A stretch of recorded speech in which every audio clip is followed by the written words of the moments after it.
Hello everyone, welcome to the Axosoft Best Practices webinar. My name is Ryan Pincus. I'm a member of our customer success team here at Axosoft. Just a few housekeeping notes before we begin. The webinar is scheduled to run for about 45 minutes, the last 5 to 10 of which we will reserve for Q&A. There's a chat window in your GoToWebinar interface that I'll be monitoring throughout the webinar.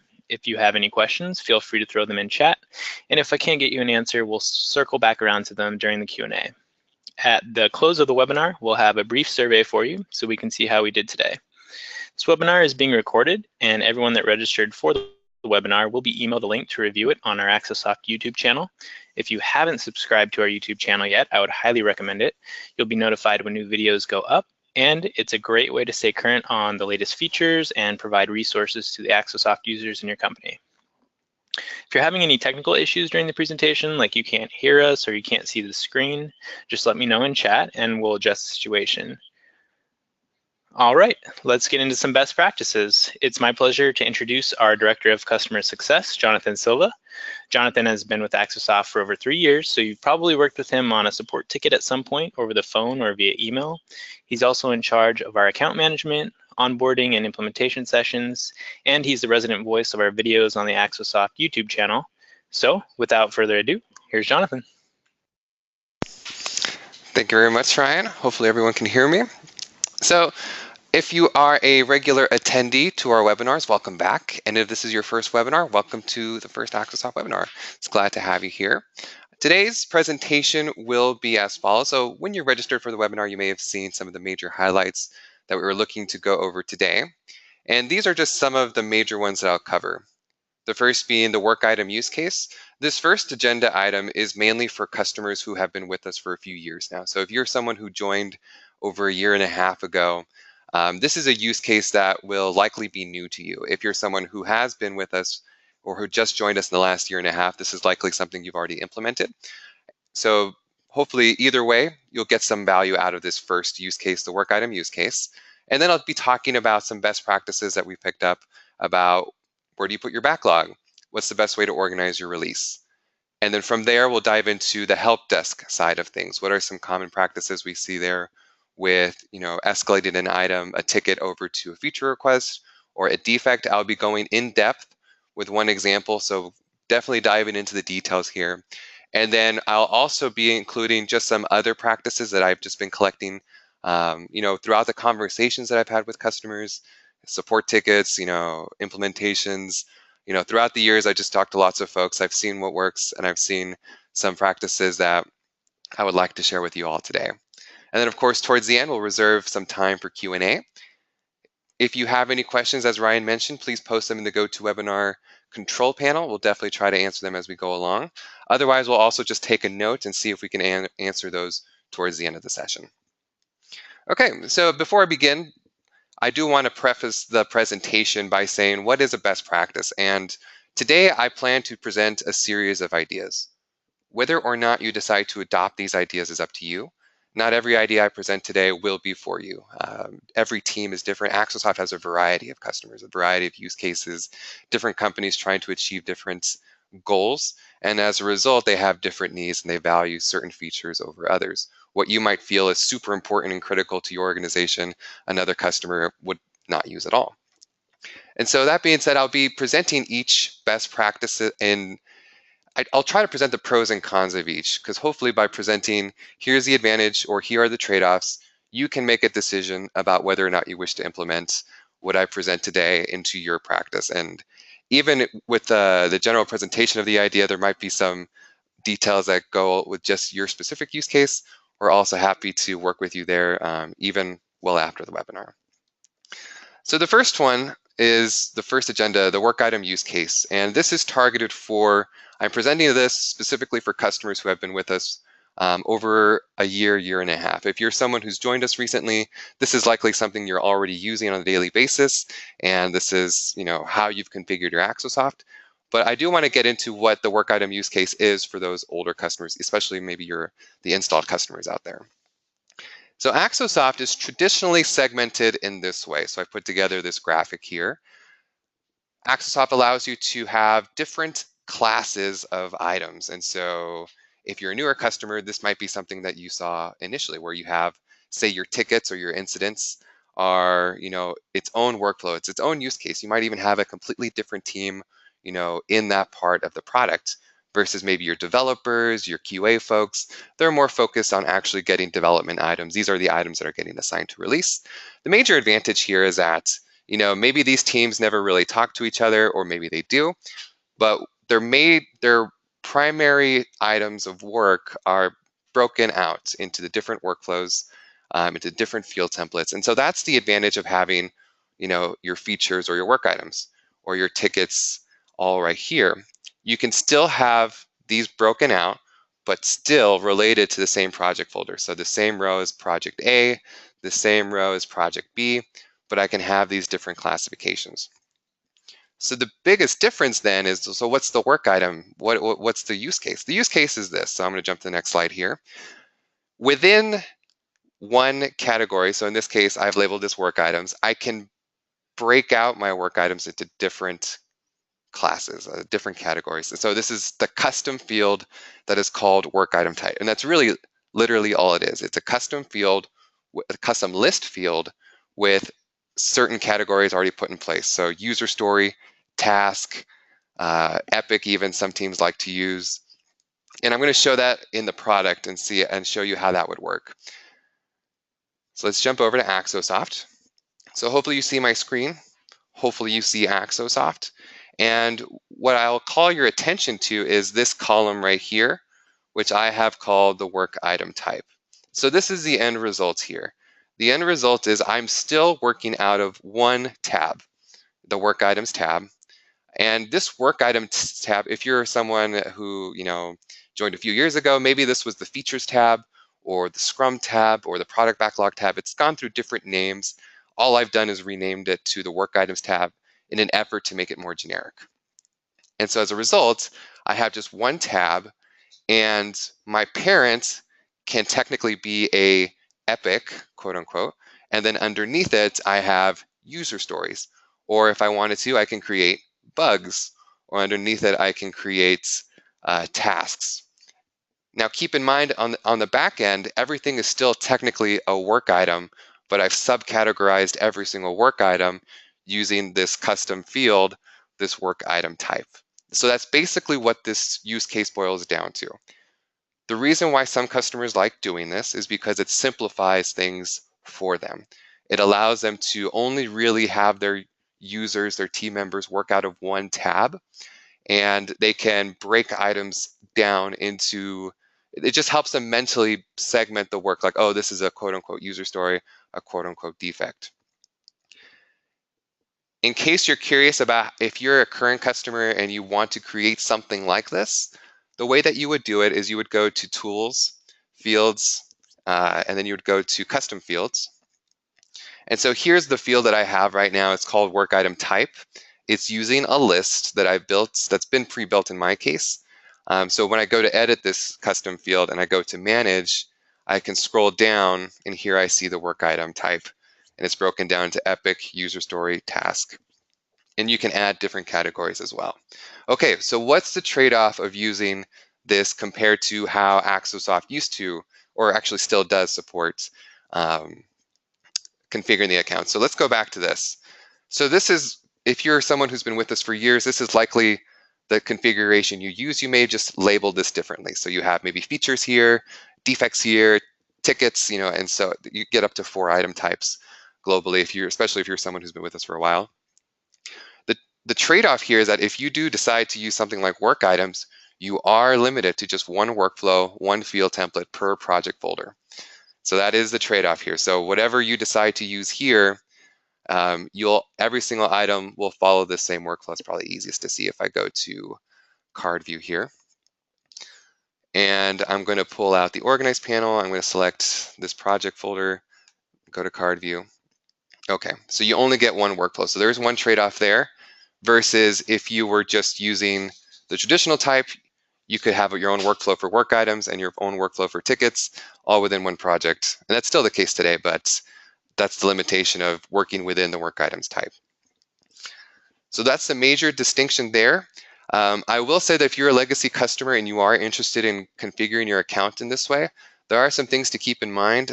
You've likely had a lot of processes built on top of it, so it might take, if you have questions, please let me know.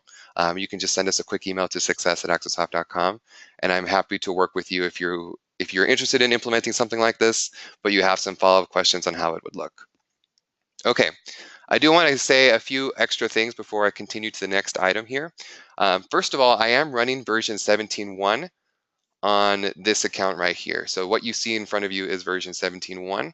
V17.1 will be available for all hosted customers after this weekend. And then we're looking to release the files for the installed customers. So the download files are still in testing, and they should be ready they're usually ready within a week or two after the hosted release. Okay, so let's jump ahead here. So another common question that I get from customers are, well, where should I put the product backlog? Or am I putting it in the correct place? Is this right? How should I do this? So I get a lot of that from customers, a lot of uncertainty as to whether or not they're doing things quote unquote correctly. And so let's go back to the product and let's pull out the organize panel. So what you should see right here is that I've already built out a backlog folder. And really, when you think about the product backlog, the product backlog should represent items that are being groomed, they're being delivered, you're deciding upon whether or not these items will make it to a release. There's some sort of grooming process that's occurring. And so ideally where that should be happening is in an AxoSoft project folder. The advantage of using a project folder is that, the project folder has no deadline against it. It's pretty eternal, it's evergreen. And it also allows you to break it down even further into subfolders. And so that's my recommendation, that you use a project folder. And it can indeed be a subfolder as I have it here. And so in my case, I'm over here in the Organize panel underneath the projects pane. And what I've done is I've created a specific subfolder labeled backlog. The advantage of doing this is a couple of things. So you may want to ask yourself, well, who's managing the backlog? Do you just have one person doing it? Is it a product manager, a product owner? Is it a team of people? These questions will help you shape what you do with this backlog folder. One of the major questions the reason why you want to ask those questions is because, is there a workflow that you want these items to follow? For example, we have a product owner here at AxoSoft, of course, and his workflow will be different than what I have here. I just have the default here, but I might want to change this to be something like approved or approved icebox or rejected, just a couple other categories, so that I probably will be a simplified workflow. And what's going to happen when something is moved to approved? Does it get assigned to a release? Does it get assigned to a different project folder? These are all questions that you should be asking yourself, because that, again, drives what you decide to do via the workflow. Workflow, as you may know, has workflow step actions. So perhaps the moment something is rejected, maybe you want to completely remove it from consideration in the account. And there's a step action, another setting, I should say, that allows you to archive the item maybe once it's been rejected. So that could be something you decide to do. These are all, of course, just examples. You can decide based off the answers to those questions what to do there. So let me close out of here. I will not reload. So we talked about project backlogs, or product backlogs, I should say, but how should I build my releases? This is another common question that we get, and I'll show this in AxoSoft too. And there's two schools of thought that I've seen just throughout all the conversations I've had with folks here. And the most common way I've seen teams organize releases is something that looks a lot like this. So imagine that this is the releases pane, and at the top level, they have the root folder. So say you develop a product and you expect this product to be wildly successful. You're looking to have multiple versions of this product. And so as a result, you're going to break down that work into the various sprints. And so they have this tree structure. They have this hierarchy that they build. The advantage of using this structure is that you get this roll up. The sprint items will roll up to the version. All the versions will roll up to the root folder. And as a result of that roll up, you get the burn down charts also roll up together. So you could theoretically have a burn down chart that contains the progress of all versions underneath a root, or all sprints underneath a version. And so these are all options that are available as a result of using this tree structure. Alternatively, you could also create something that looks like this. So I also have teams who are very focused, and they really only have one team working on the product, or they're just responsible for completing all the work that needs to be done. And so as a result, they don't see the need to build a hierarchy. They really just need to group items together for their sprint and get to work. And so as a result, they use a format like this where, again, imagine that this is the releases pane. And instead of creating sprints and versions in the root folder, they just make every single level, every single iteration a root level. And they name it very blatantly, like this is from January 1st to January 15th, January 15th, January 31st. And it just allows them to stay more organized. It's a simpler approach, so that's the advantage there. Now, the trade-off here is that you do not get the roll-up. The only roll-up that occurs will occur in the all projects folder, or all releases folder. So let me go here. We're back in Axosoft. I've selected the all projects folder. I have all releases selected.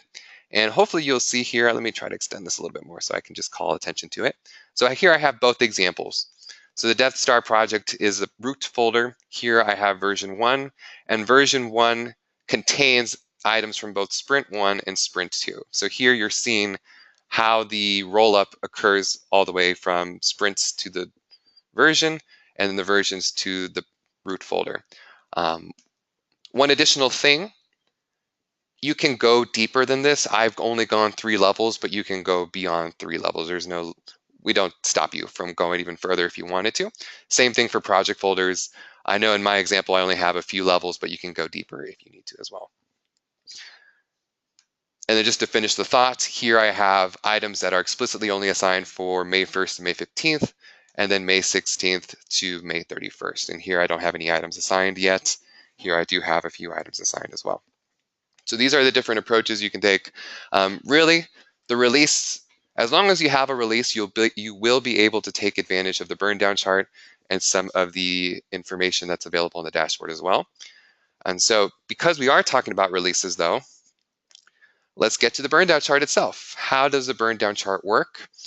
This is actually great because this is great timing because we do have 17.1 going out, which does contain a very important update, which I'll get to in a moment. But let's talk about the general rules of using a burn down chart. Your team might have used the burn down chart once upon a time, but maybe didn't get it to work. And hopefully after this part of the presentation, you'll have a better idea of how to approach it should this be something you wish to implement. Again, I did see in some of the poll results, looks like more than half of you currently use the burn down chart. So that was great to see. Let's see if we can help you. If there are folks who don't use it, let's see if I can help you find some value there. So the first thing that we require is a release. And the release must contain a start and due date. We need a time box. We need that boundary. Without that boundary, especially the due dates, Axosoft will not be able to give you a projected ship date. Just because if you don't give us a due date, we can't tell you if you'll be early or late, just because it's not defined. The second most important thing that we need is if you hope to have data inside your burn down chart, then the items inside the release must have a non-zero remaining estimate value. It has to be non-zero if you expect any data to populate the burn down chart. Each burn down bar is essentially an aggregate of the remaining estimates for that day.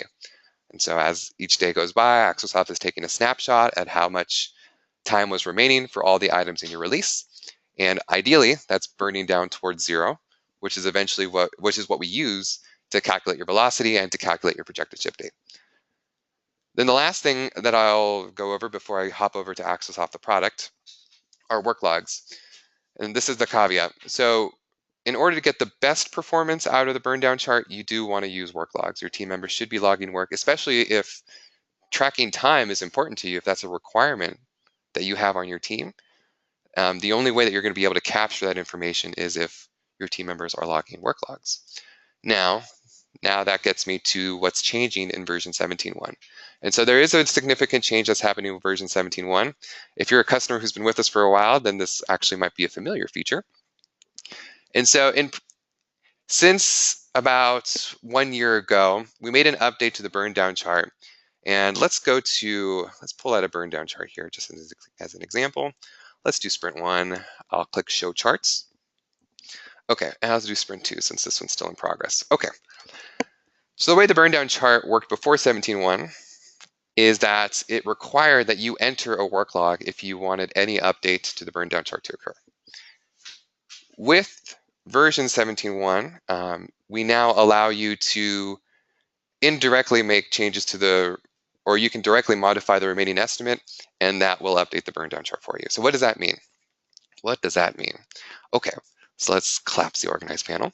So what this means is that I can use workflow to automatically change the remaining estimate to 0, and that's going to update my burn down chart. So here's what happens. So if you go to workflow, you go to manage workflow. I'm the administrator here, so that's why I have all permissions. I'm going to that last workflow step completed.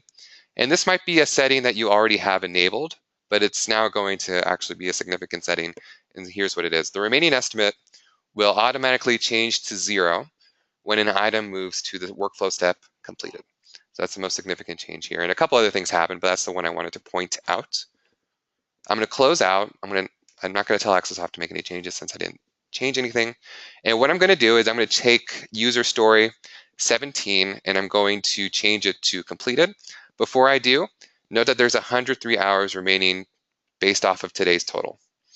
So, and this item has a remaining estimate of 4 hours left. So let's update. Let's have the burn down chart refresh here. Okay, and now we're down to 99 hours. So there's no work log on this item for today. All I did was move the item to completed, and my burn down chart updated, which actually updated a few other things for me as well. So if you have team members who just do not want to use work logs, maybe that's why you were trying to implement the burn down chart, but because the work logs never happened, you never got data. If that was a limitation, then with 17.1, you can now use workflow to automatically update the remaining estimate value and have that impact the burn down chart. So that is something that's going to be occurring after this change. There are other ways to update the burn down chart as well. Of all the ones that I'm presenting today, I do recommend, at least if you do decide to take advantage of this, use workflow, since that's the most meaningful change and you have a lot of control over what happens with workflow.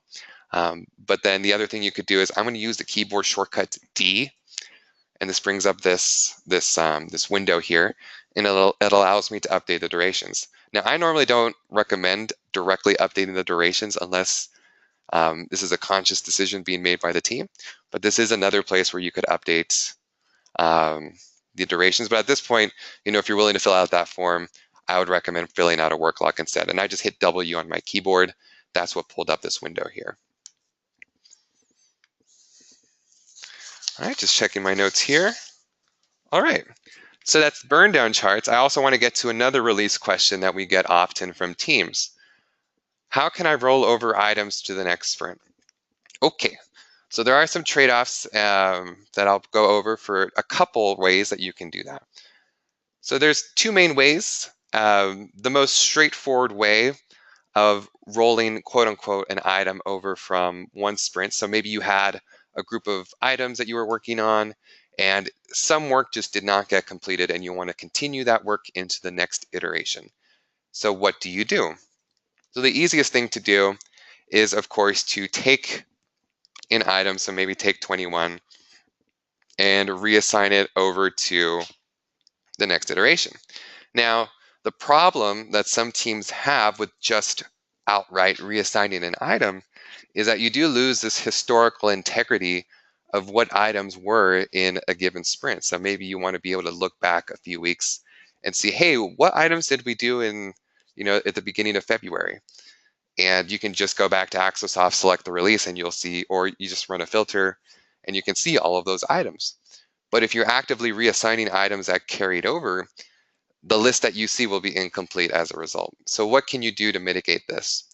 So here's the suggestion that we have for you. You can always duplicate an item and reassign the duplicate over to the next release. And there's a couple things that happen. So this begins to show off a couple other features in Axosoft. And so in my case, let me just double check here. So item 14 has some time remaining. So this will be the one that I'm going to decide to duplicate. And it's going to create item 44. So here it is at the bottom. It has about 13 hours remaining. So this is a duplicate. I'm going to leave 14 here. I'm going to leave it alone. But I'm going to take 44 And I'm going to reassign this over to the May sprint, so the first day of May. And here it is at the very bottom. So there's a couple things that happen here that allow you to track where this item came from a little bit more elegantly. So let me collapse the organized panel, and I'm going to pull out the details panel. And probably the most significant link that occurs is the related item. So here I have related items enabled, and it's actually docked at the bottom of my screen. So if I pull out the details panel down here, I have my related items pane. And just to show you what I did, if yours is up here on the right side, all you have to do is dock it to the bottom of your screen. If you do not see the related items pane as an option, you can go to Tools, System Settings, and then go to Details panel. And you just want to make sure that the related items is enabled for your item type, for the given item type. So in my case, I have it enabled for both. And then I'm going to dock it to the bottom of my screen. And the reason why is because I get more information, especially since I get this grid view almost. So this shows me the duplicate. So this is the original. Here it was, item 14, exactly the one I was expecting. If I double click on it, it'll take me to the original. Here it is. Great, looks great. And so I'm able to continue working on this sprint. So now sprint May 1st through May 15th. And I can continue working on that item, but leave the original alone. And if I need to reference what that item was, I can just look under the related items section to find it. And this doesn't mean that you can't also either add a custom field or make a note in a large text field that, hey, this item was rolled over from sprint so-and-so, and then just whatever you need to keep track of those relationships. Okay, so I know I'm about half an hour into the presentation. I do want to reserve the last major portion of the presentation for some help desk best practices and a few other miscellaneous practices that I'll go over here shortly. So the first one is this major use case of converting a ticket to a bug or feature. So this is for people who have the help desk features. And so if you're someone who has all features, or you have the help desk and wiki modules, if you have this and this is for you. And I'm going to be going over how so when you email a ticket to support@axosoft.com and you say report a defect, what do we do? How does it get over to the appropriate dev team? So here's what you can do. So a couple of things I'm going to do first. I'm going to go to my tickets tab, and I am using the work items use case. So I'm going to say that. So the first point that I went over at the beginning of the presentation, I want to make that clear. I am using the work items use case, and that does change a few things for me. So here I have an email that I sent to myself. It's been pulled in. It's a test webinar email. And if I do click on the emails pane, I can take a look. Yep, here I am. I just sent a test email. And I want to convert this to a defect or a feature request. So there's a couple things I'll need to do first. First, I'm going to need to go to Tools, Fields, Custom Fields. And what I need to do is I'm going to go to work items. So this work items field, even though you do see it here in tickets, this actually does not exist for you if you haven't done one specific thing. And that is to go to the work items custom field section. To find the work items custom field, you go to this drop-down menu for the copy symbol, and you select copy custom field to tickets. You have to do this first if you are looking to preserve, or if you want to be able to tell Axosoft to create a work item but label it as a bug, or create a work item but label it as a feature request, you need to do this first. Once you do that, you're going to have the work item type available under tickets. This doesn't mean that you have to add it to your field template. You can just leave it alone. This is all we need. The other thing that we're going to do is you may notice that I've already modified my workflow to contain two workflow steps, one called feature request and one called defect report. I'm going to go to modify my workflow. And in case you don't want to, if you don't have access to this drop-down menu, you can also go to Tools, Other Settings, Workflows. And under the tickets workflow, I have my starter workflow. And here is what's happening. So under feature request, there's two major settings that I have enabled. The first one is that the work item type is changed to user story feature. And then I also moved the status to closed, just because, at least from my point of view, if you're having a conversation with a customer and the ticket itself has reached a resolution, then the status is technically closed, but work is continuing in a different workflow for a different team elsewhere. The other setting that I have here, literally the other setting, is that when an item moves to this workflow step, so when it moves to the workflow step called feature request, copy it over to work items. So this setting, in combination with this work item type setting, will make it so that it lands into the appropriate bucket for my product owner. And then similarly, that's what I've done for defect report. The only major difference here is that I've changed the step action and I've told it to create a bug instead of a user story. So now what's going to happen is if I go back, I'm not going to reload since it's already set. Previously, I was testing this earlier and I created a work item that was a feature request. So I'm going to do the opposite. I'm going to create a defect report. And so now I've just changed this item to defect report. And what that has done is it has created a duplicate for me. So let's go ahead and do a quick refresh. And then I'm also going to do, let's change this one to feature request just for fun here. Okay.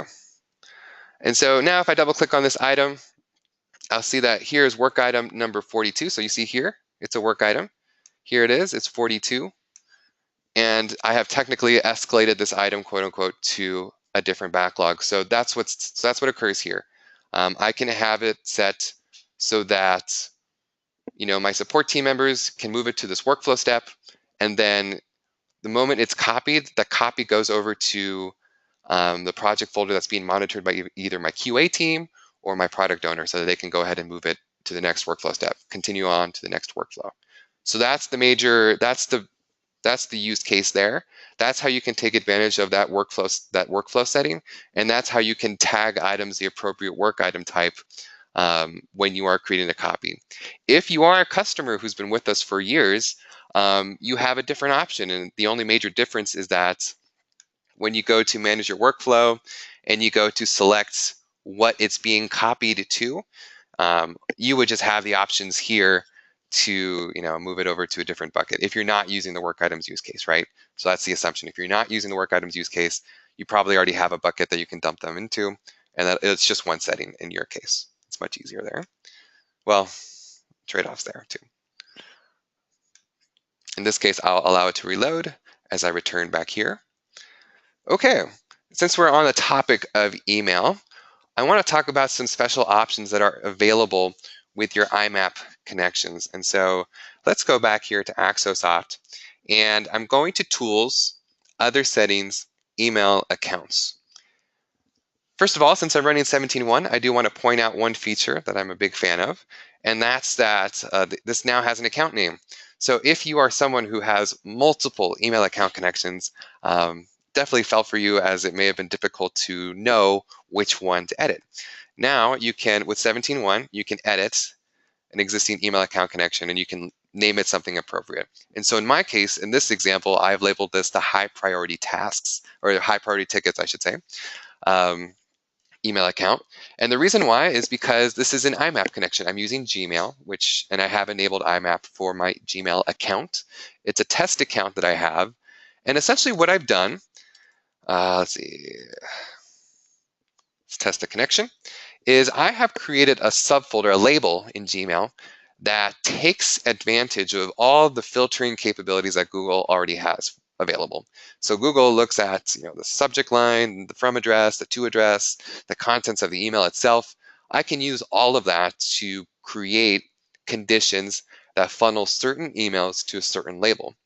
And then once you have that label and filter created, you can tell Axosoft to pull directly from that folder and ignore everything else. And so you could theoretically have, so in my case, I'm looking at about maybe 8 or 10 folders here, since I'm connected via Gmail. I can create, even though I'm using jsaxotest@gmail.com, I could theoretically have up to 10 email account connections. You could have more, but each one pulling from a certain folder. And this allows you to do a couple of powerful things. The most important thing that it can do, in my opinion, is that it allows you to funnel those items into a specific project folder. So as a result of knowing something about those emails, you can go ahead and pre-select what project folder those items, those tickets land in. The other major thing is that what I've done is I've also pre-filled certain fields with a certain value. And so in my case, I've changed the priority value to high. So because I've done all of these things, the tickets that now come in maybe will match certain filters that I have. So my team members know immediately, oh, huge high priority item just came in, or maybe it triggers certain notifications because you have a notification that looks for items that are created by email and have a priority set to high.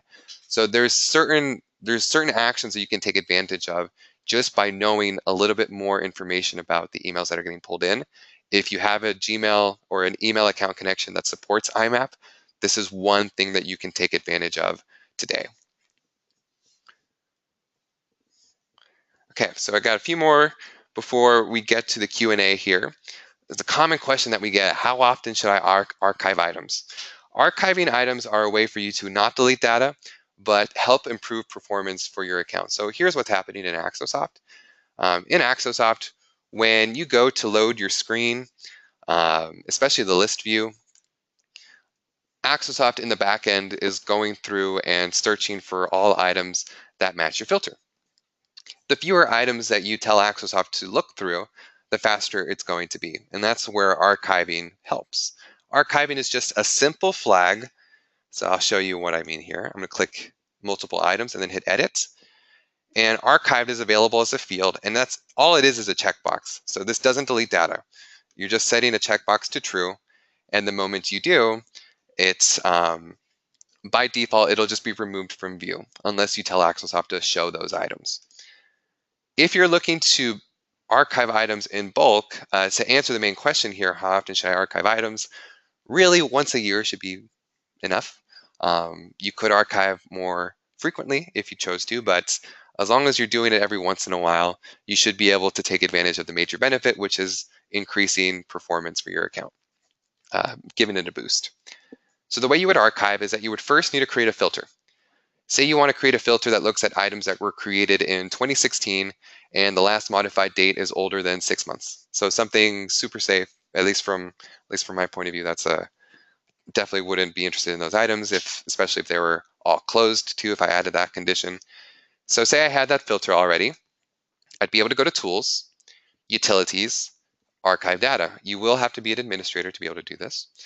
And from here, I can say, okay, look at all these work items, use this filter, and based off the filter you select, it's going to look at how many match the results. In my case, I have a minuscule amount, but you may have, depending on your account, you may have hundreds, maybe thousands of items that maybe match your archive criteria.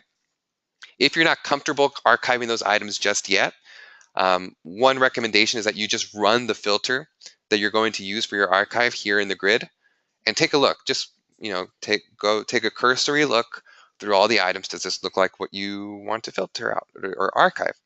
And if so, you can go ahead and then proceed with the archive. Other ways to archive items, as you saw, you can always perform a multi-edit and then just jump to the archives option and then check or uncheck the box. You can right-click any one item and choose archive if you just want to quickly archive one item, or alternatively, you can add the archived field as a column in the grid. And let's take away a few things here. And you can filter, you can also quick filter by whether or not an item is archived if it's set to true or false. Or if you want to right-click on a column, it lets you edit the archive field just for that one item. The last major way that you can archive items, I showed you this already, is if you go to manage a workflow and you edit any given workflow step, you can go to the other settings section, there's a miscellaneous option, and you can tell Axosoft that when it lands in this workflow step, either archive, unarchive, or do nothing. So that's by default, it's set to do nothing, so it's up to you there. Okay, and then I had one last major thing that I wanted to get to is how should I prepare my export, or how can I export data in Axosoft? There's so many variations of this question, and I want to get to at least some of it before we jump to Q&A. So in Axosoft, you have the option to export into a CSV file. The CSV file always honors the filters that you have enabled in your grid view or work logs tab, depending on where you are.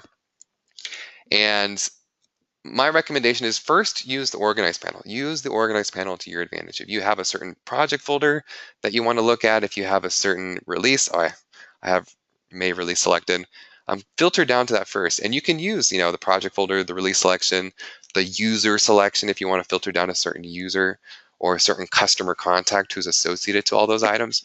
Do that first. It's really easy. It's much easier to filter by the organize panel than it is to maybe jiggle a few other things. But then once you have what you have here, maybe you do want to apply a filter that you've built yourself. Maybe of the selection, you only want to see things that are completed or not completed. And then from here, you would run the export. And so this export will be a .csv export. It'll allow you can choose what fields to export. You'll notice that it already pre-checked all the columns that I already had enabled in my grid view. And so keep that in mind. If you have other columns you want to have included, just go ahead and have that pre-built out. And if you even want to save this as a tab so that you can always come back to it later, maybe you have a view that you really like and you want to save it. So I would right-click on the tab. You could save the current tab, maybe call this the export tab. You can make it public if you want to share it with someone. And this overall is something that I just like doing in general. If you have a view that you want to show someone, the easiest way to share that with them is just to create a tab, save it, make it public, and then tell them, hey, Jeff, go look at this tab. Or, hey, Jose, can you please look at the product backlog? Sort of stuff like that. And then it'll be available here in the publicly saved tabs. So here's the export tab. And it's going to actually be exactly the same as what you were looking at, which is the beauty. Okay, and then one last thing, you can also print your screen. So if you look, let's go to card view. I want to make this as dramatic as possible here. And let's group by assign to. Here we go. Okay, I definitely recommend taking advantage of the print icon, which is again also available under the more menu. The print allows you to print a PDF and it honors whatever filters, whatever view settings you have. So here I have it grouped by each assigned to. I have the workflow columns enabled. You can do this for grid view as well. I just want to be, as dramatic as possible and show you that you can also take advantage of the card view. If you have color coding enabled, it'll honor that too. There's just a lot of different things that you can do visually to communicate all that information. And you don't have to print this to a hard copy. You can print this to a PDF. So if you want to just email this to someone, that's the way that you can do it pretty easily. There are built-in reports in AxoSoft that you can take advantage of course. They're usually available right here. But again, those are also options available to you, but the print and export will hopefully take you a long way when you're trying to get some information out of how things are going in AxoSoft. Okay, so based off my time, looks like we've reached 10:45. That means it's time to jump into Q&A. Ryan, how are we doing? Do we have any questions? Yeah, the first question is, how would I handle sprints that contain multiple products and versions of that product? Okay, so sprints the nice thing about any iteration, any sprints is that it can contain items from multiple project folders. And you are not limited to only assigning items. So here, for example, even though I have the Death Star project, I think this one right here, the May 1st to May 15th, is probably the easiest example. I can include items from multiple project folders into just that one sprint or release. And so that's the first thing, that this sprint contains all the work that your team's currently working on. So the mindset will be different.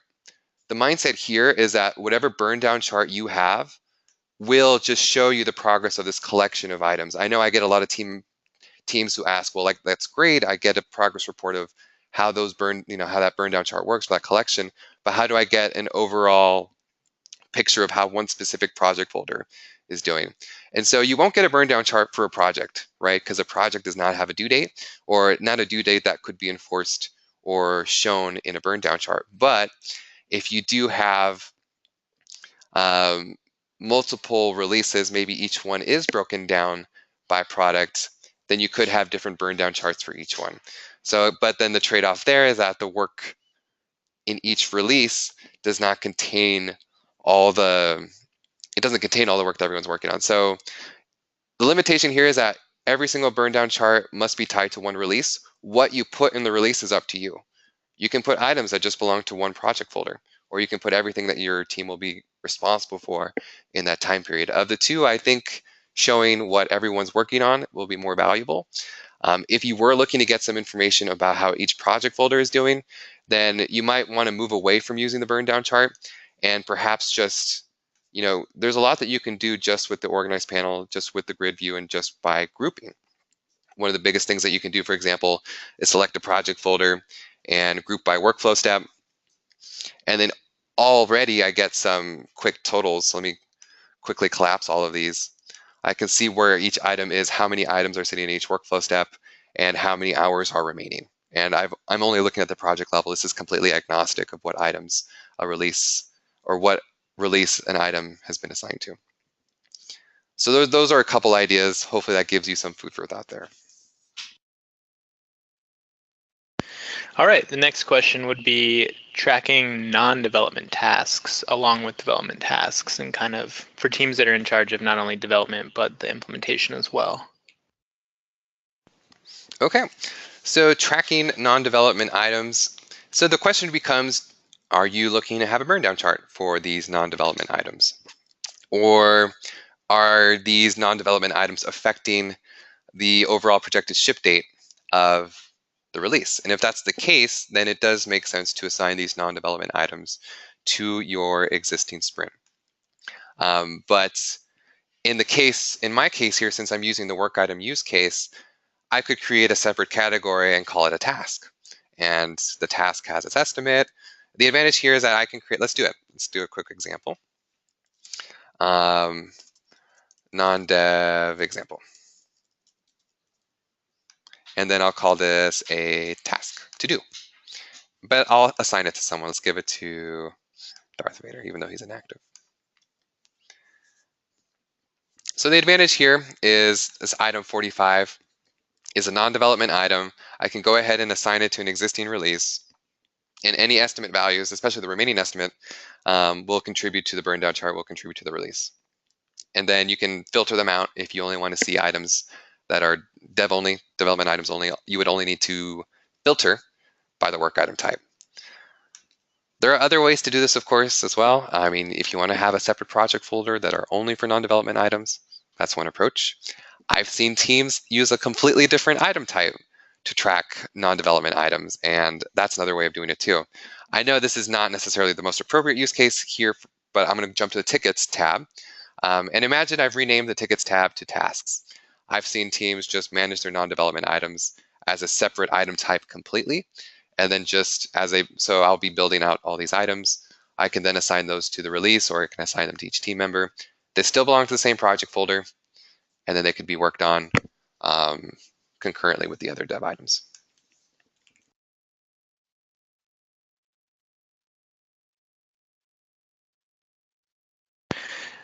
Okay, the next question would be involving that duplication, copying from one item type to another.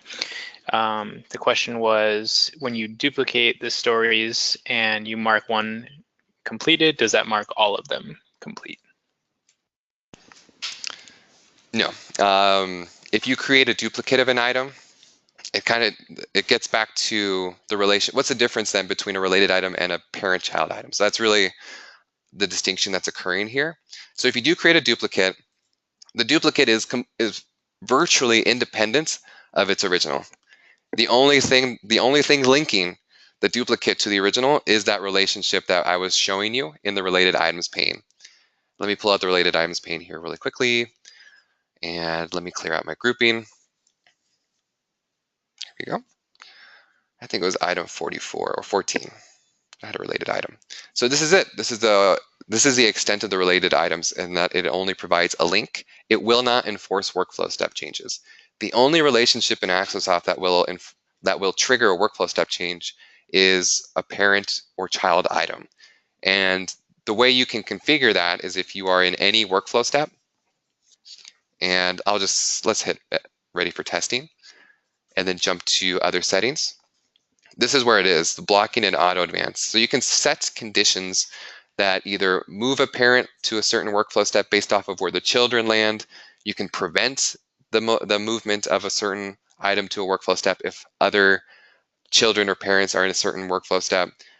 But again, the pre-existing requirement is that there has to be a parent and child relationship to begin with.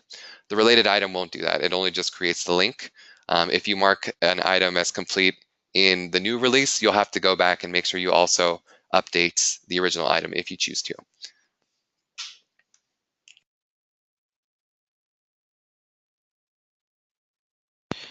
All right, how does item hierarchy, item/sub-item, impact moving items along workflows or between releases?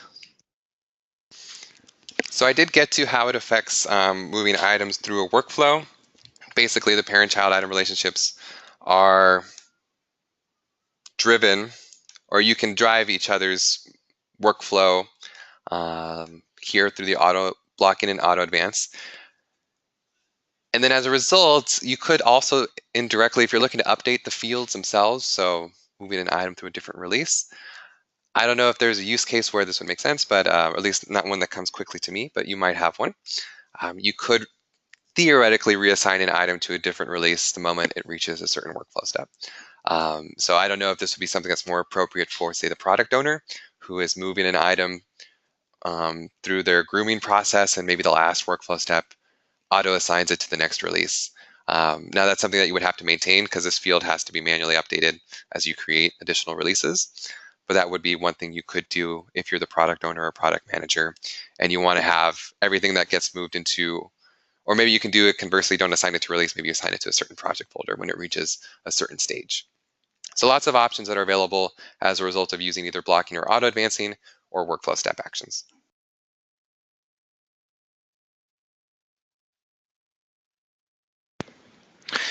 Is it possible to automatically assign new items to a specific team?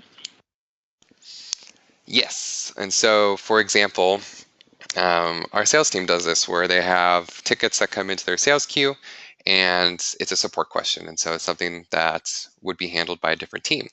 And so as a result, they have a workflow step that says send to success or send to support. It works similarly to what I showed you in my previous example when escalating an item, or quote unquote escalating an item over to a defect or feature. It's the same idea, but instead of copying the item over to a different item type, we're actually just reassigning a few parameters. And so for example, let's add a new workflow step. Let's call it send to support. And there's a couple key step actions that you would enable. You would automatically assign this to, I don't have a support team. Let me see if I have a dev team as an example. So pretend this is support. You can automatically assign it to a team where, say I have 5 people on this team, they would all get notified via email that something has landed on their plate. Please take a look. And then depending on where their tickets normally land in, you may have to also update the project folder. And so the reason I say that is, for example, we give the sales team their own project folder and they can manage it however they'd like.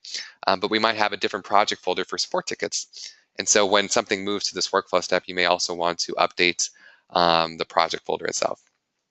I am going to say a couple extra things here that I just noticed. If you are using step actions, please note that it is not the same as requiring a field. This is a common pitfall that I see customers fall for. If you were to say, leave it like this, where I have the description box checked and the field left blank, you are telling Axosoft to overwrite whatever data you have for this field to blank, which is usually not what customers are looking for. If you want to require a field, you want to do that directly through the field template, which is done through tools, fields, field templates, and that's where you would do that. Let's see, there's one other thing I wanted to go over. If you are going to decide to reassign an item to a different project folder via workflow, make sure you just quickly draw that out either on a whiteboard or on a piece of paper, just so that you complete the thought. And the reason why I say that is because project changes are very significant because certain other actions can occur as a result. The biggest action that is occurring is at the moment you change the project folder, you may actually be changing the workflow altogether as well. And where items land in that first workflow step could trigger other step actions. And so other fields might get updated. So you just might want to review that just to make sure that everything looks good. Do a couple tests. And then once you see that everything looks the way you would expect, you could take advantage of a workflow step change to reassign an item over to a different team and have that workflow step change trigger a notification so that those new team members get notified that something has just been assigned to them.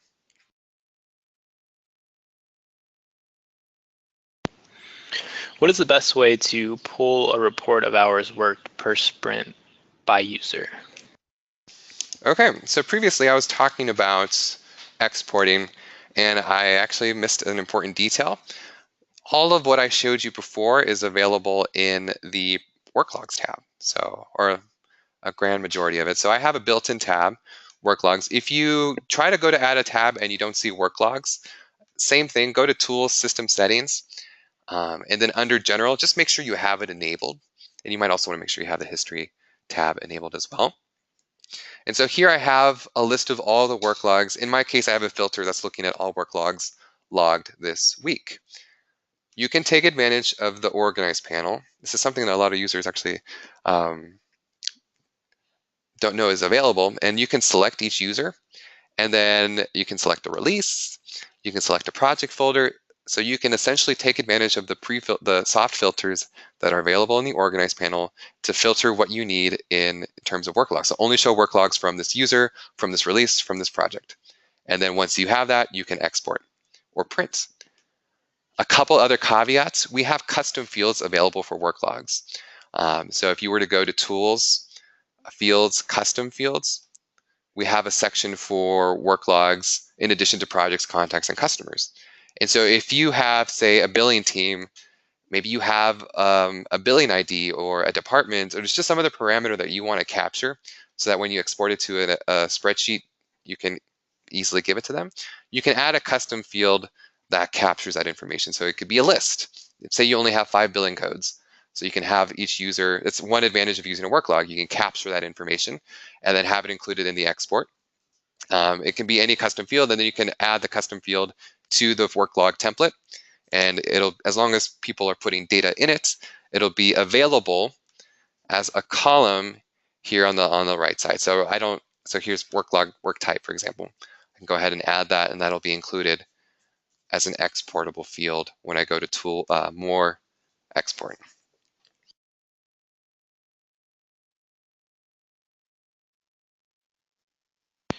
All right, that about wraps up our time here today. We thank you all for joining us. When you close the webinar, there's going to be a brief survey for you. Please do fill that out so we know how we did and what you'd like to see in the next webinar. You should be receiving the link to the webinar shortly, so feel free to refer back to the pertinent parts for you, and do subscribe to our YouTube channel if you haven't already. Thanks again, and if you have any additional questions, feel free to shoot them over to us via email at success@axosoft.com. Thanks, and have a wonderful day.